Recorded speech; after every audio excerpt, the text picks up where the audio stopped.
All right. We're back. Let me do it with better sound. How's that?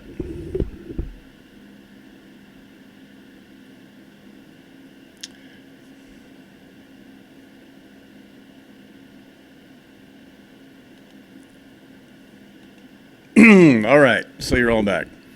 Does anyone know what that one person was talking about an activist targeting me? Or whatever? No, we're returning my daughter's bike. So we're back. My wife is back at the bike shop. Oh, you mean the theory was an activist? I don't know. I believe me. If it comes to like gun talk on YouTube, there's bigger fish to fry than me. God damn. I mean, gall darny, or whatever. So anyway, we'll take will. I always say will. I do the royal we. I'll take whatever questions you have, since we're doing this live, and I will do Battle of Britain recreations. It's the Yellow Noses from Abbeville. Look, it's number 200 Squadron, the London boys, in their Spits, in their Spit Mark Fives. This is a Mark Five. I owe the show a 909 show, so I need to get there. The deal with Cotter is, and on the ConnectPal podcast at connectpal.com/darksecretplace, I talk about this, but yesterday the U.S. Navy started an exercise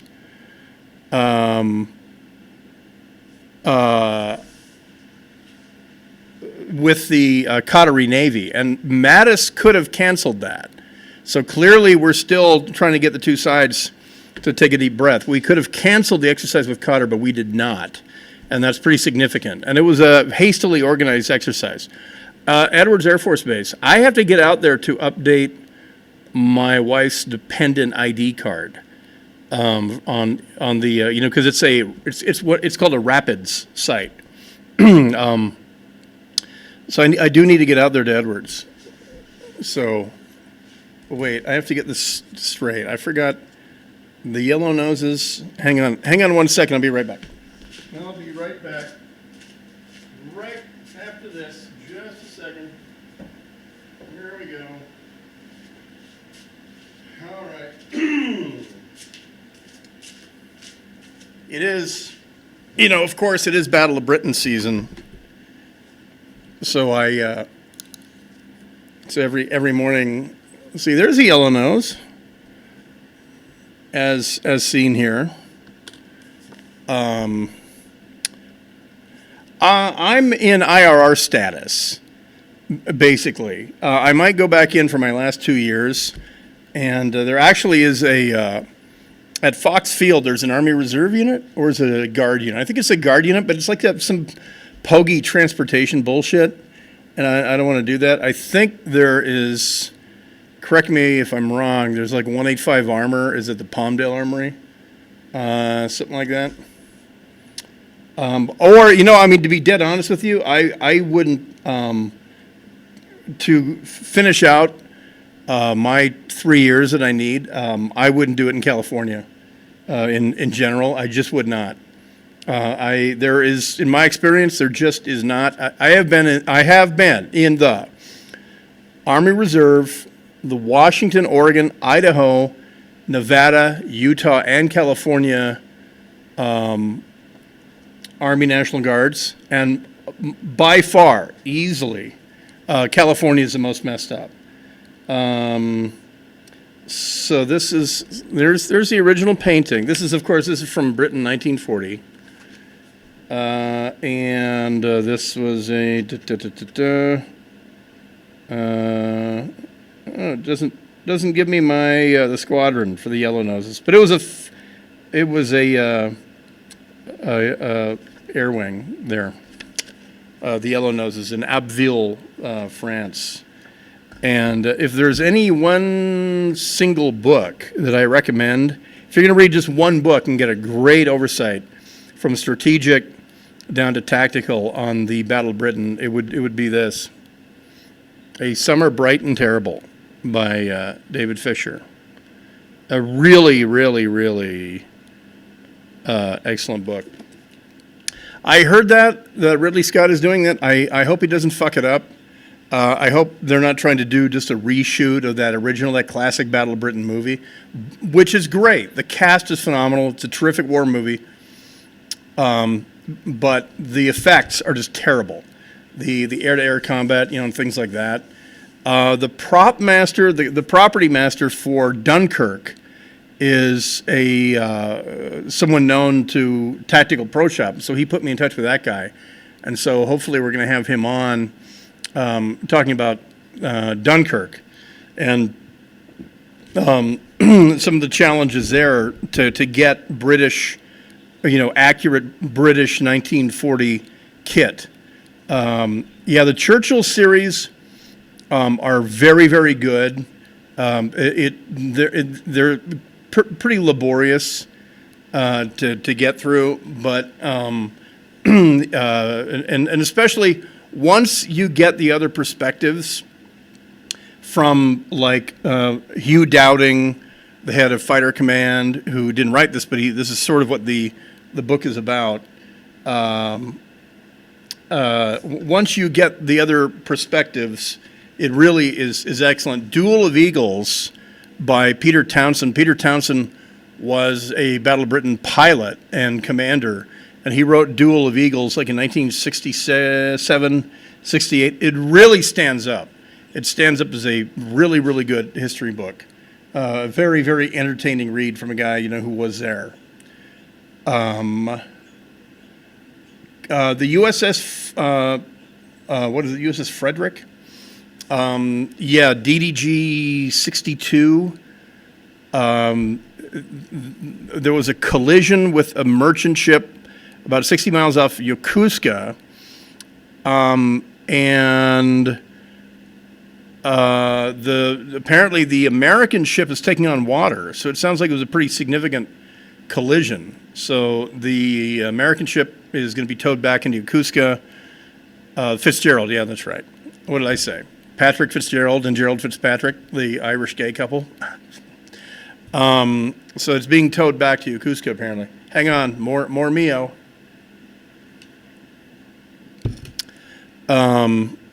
Yeah, definitely. Yeah, the Navy doesn't take too well to at-sea collisions, because how many different systems does a ship have to avoid collisions?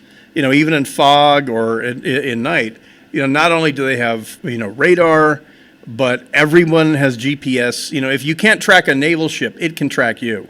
Every commercial ship has GPS tracking and proximity alerts and all that. So that's why the Navy takes a very dim view on the whole collision at sea thing. The Navy used to be a lot more,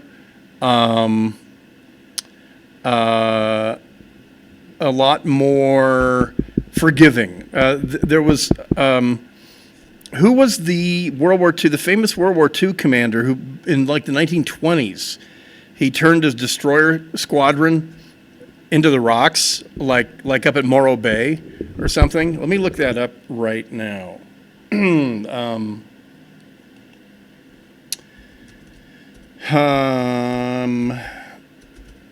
Let me see.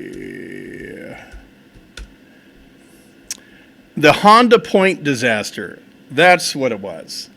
The Honda Point disaster of 1923. This is up by Lompoc, south of Morro Bay. The Honda Point disaster was the largest peacetime loss of U.S. Navy ships on the evening of September 8, 1923. 7 destroyers traveling at 20 knots ran aground at Honda Point, a few miles from the northern side of the Santa Barbara Channel off Point Arguello on the coast of Santa Barbara County. Navigational errors, etc. The incident, the 14 ships of Destroyer Squadron 11, Desron 11, were steaming south from San Francisco Bay to San Diego in the late summer of 1923. The squadron was led by, let's put that right there. The squadron was led by Commodore Edward Watson on the flagship destroyer USS Delphi. All the ships were Clemson-class destroyers, less than 5 years old. The ships turned east to course 095, supposedly heading into the Santa Barbara Channel at 2100 at 9 p.m. So September 9 p.m. in September of the year should give you darkness. The ships were navigating by dead reckoning, estimating positions from their course and speed as measured by propeller revolutions per minute. At the time, radio navigation aids were new and not completely trusted. The USS Delphi was equipped with a radio navigation receiver, but her navigator and captain ignored its indicated bearings, believing them to be erroneous. No effort was made to take soundings of water depth due to the necessity of slowing the ships down to take the measurements. The ships were performing an exercise that simulated wartime conditions, hence the decision was made not to slow down. In this case, the dead reckoning was wrong and the mistakes were fatal. Despite the heavy fog, Commodore Watson ordered all ships to travel in close formation and, turning too soon, went aground. 6 others followed and sank. 2 ships whose captains disobeyed the close formation order survived, although they also hit the rocks. Earlier the same day, the mail steamship SS Cuba ran aground nearby. Some attributed these incidents in the Santa Barbara Channel to unusual occurrence caused by the Great Tokyo earthquake of the previous week. And I'll show you a picture. Let's see if I can do this. Can you see that? Look at those babies. Anyway, so, but yeah, somebody involved in that became prominent in World War II. I forgot who it was. I missed the questions that just went by. I'm not going to lie to you. I missed them entirely. Let me just show them again. F-35 issue can be solved quick. Well, you know what they're saying? I don't know. The Navy dropped Commodore, I want to say, in the 60s.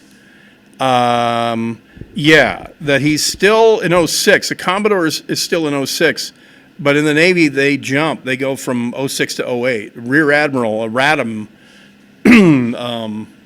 is equivalent to a 2-star general, who is a major general, which is odd. And people say, how come major general is lower than lieutenant general?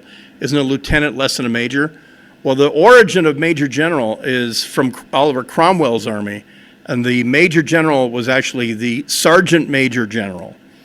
And then the lieutenant generals. So sergeant majors are enlisted in the Army, and they are notionally below a lieutenant. But I would recommend any new lieutenant to shut the F up and listen to your sergeant majors. Oh, no. Well, we'll take care of that. I mean, it's got a Purple Heart license plate. There's really not a lot of question. The Baghdadi ISIS kill. Are there? I didn't know that. 07 and 08, 2 different kinds of squid rear admirals.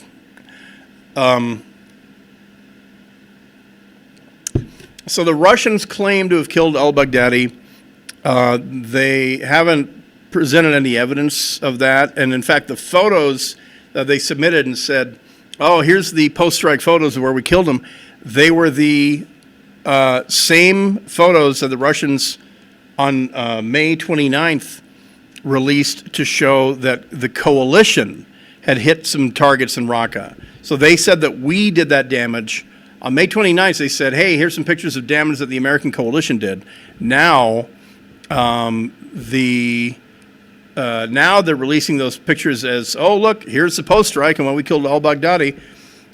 If he's alive, he will release some sort of proof of life. because he doesn't have direct communication with everybody in ISIS, but they are wondering where the hell he is. So I'm looking at aerial video of the extent of the damage of the destroyer Fitzgerald, and it looks pretty significant. I'm going to if you're on the tweeter machine, I'm retweeting this out right now. If you're familiar with the class, and I want to say it's an Arleigh Burke class.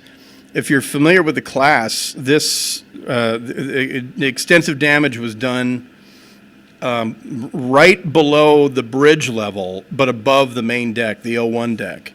So there's a lot of what looks to be from the outside superficial damage, but apparently somehow the integrity of the hull was breached. So the ship is taking on water, and they are in the video that I just retweeted. You'll note that all the bilge pumps on the starboard side are full speed. They're like fire hoses coming out of the side of the ship. So there must be flooding, and they're trying to correct for the flooding with this. So anyway, I'm not sure whether or not the ship is in peril that much or what, or if they're able to. The damage control teams can fight it. So we'll see.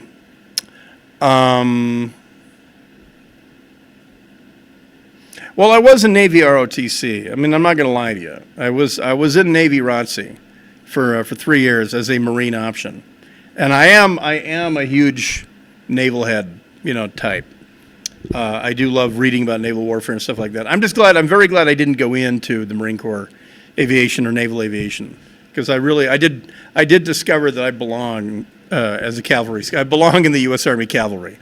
That's why I was put in that uniform.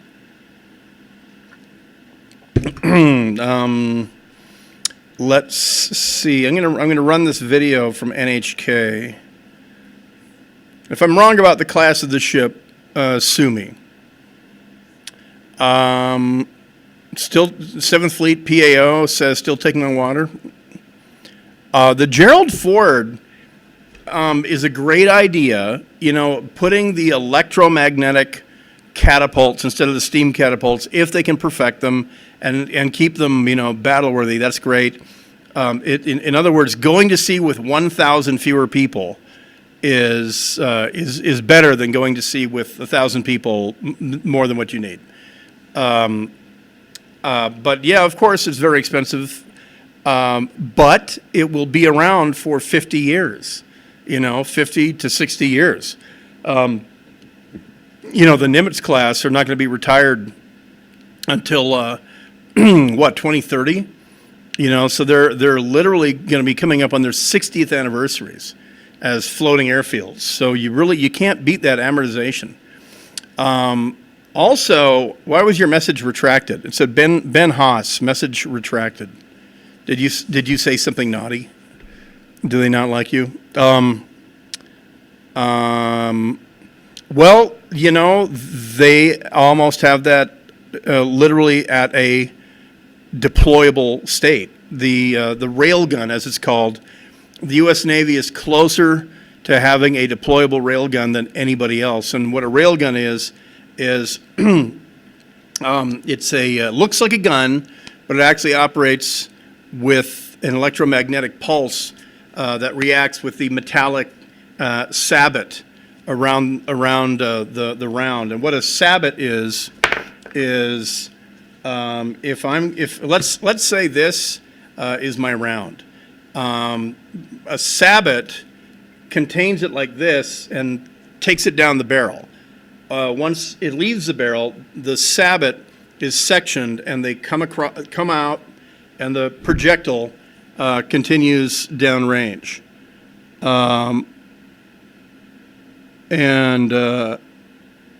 There we go. Boop.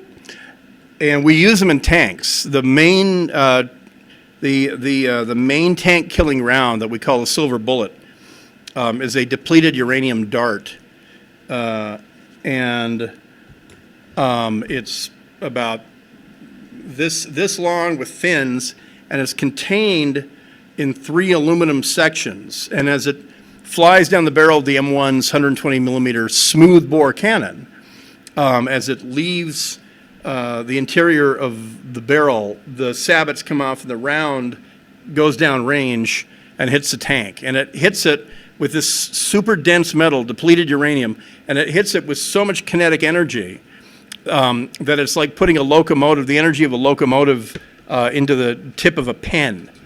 I mean, literally, the force projected by that round. So what a railgun is, a railgun does what an M1's tank gun does, but it does it with electricity. So you can achieve these astounding muzzle velocities, whereas like an M1A1 muzzle velocity is about 4,500 feet per second. The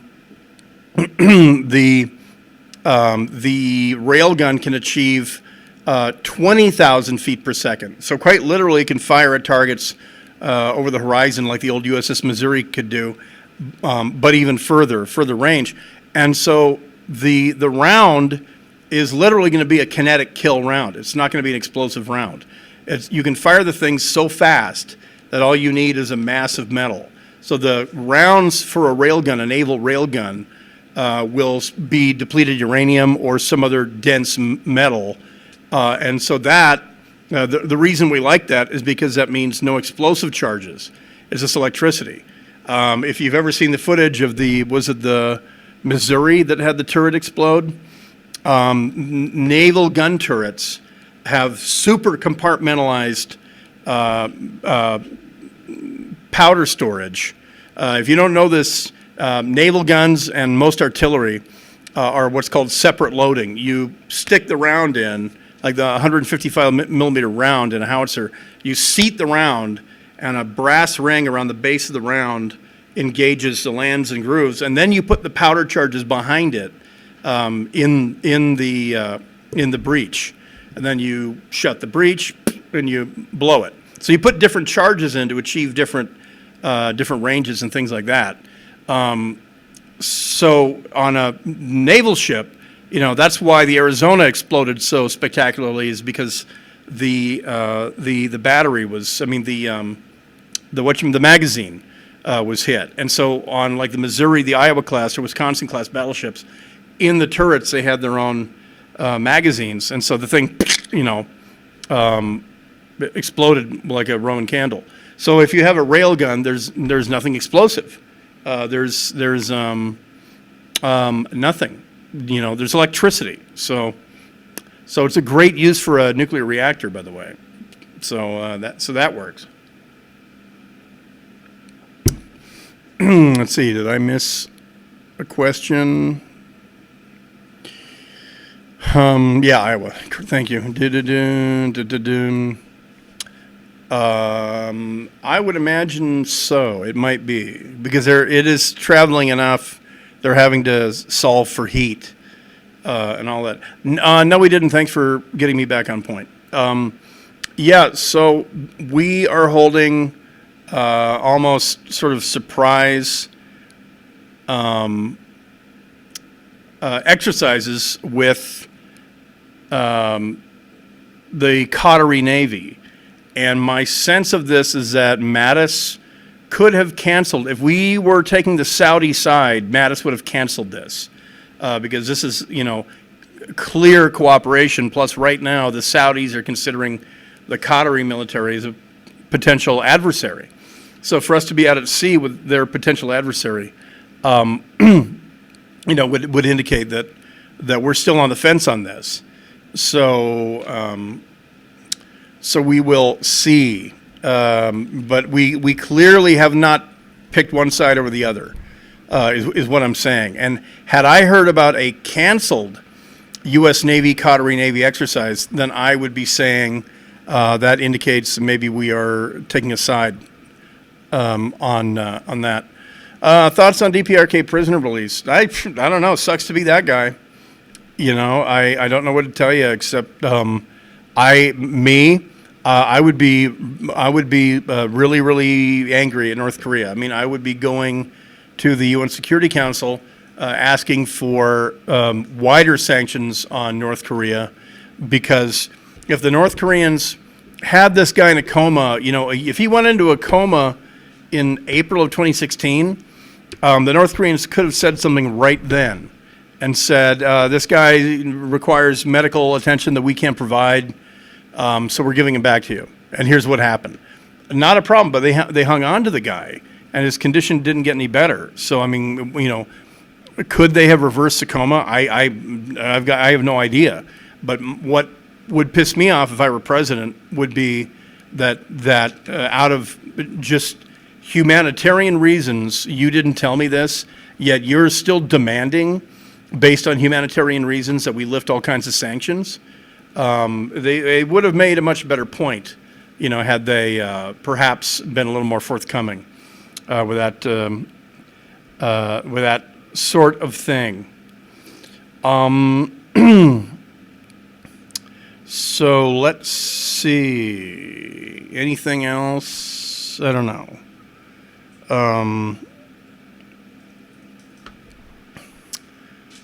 Would UN sanctions really work on NOCO? Well, they wouldn't be against North Korea. They would be against the countries that continue to trade with North Korea, like Angola, other places where they're getting raw resources. Because they're already breaking sanctions by doing that. It's just that no one's calling them out on it. So that's what we would do is get more serious about it. Never mind North Korea, but what about Sri Lanka and Malaysia and Burma and all that, and get them on board. I didn't see the Rubio speech. Honestly, I like what Trump did today. I'm glad he did that. I didn't understand what Obama was getting out of, full recognition of Cuba. I did not understand that at all. So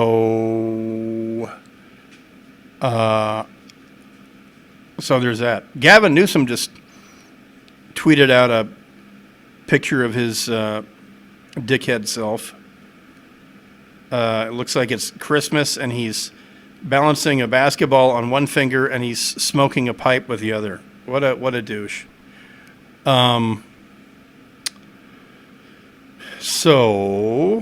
7:14 p.m. update. USS Dewey, medical assistance, and 2 U.S. Navy tugs are being dispatched as quickly as practicable out to the USS Fitzgerald. So there we go.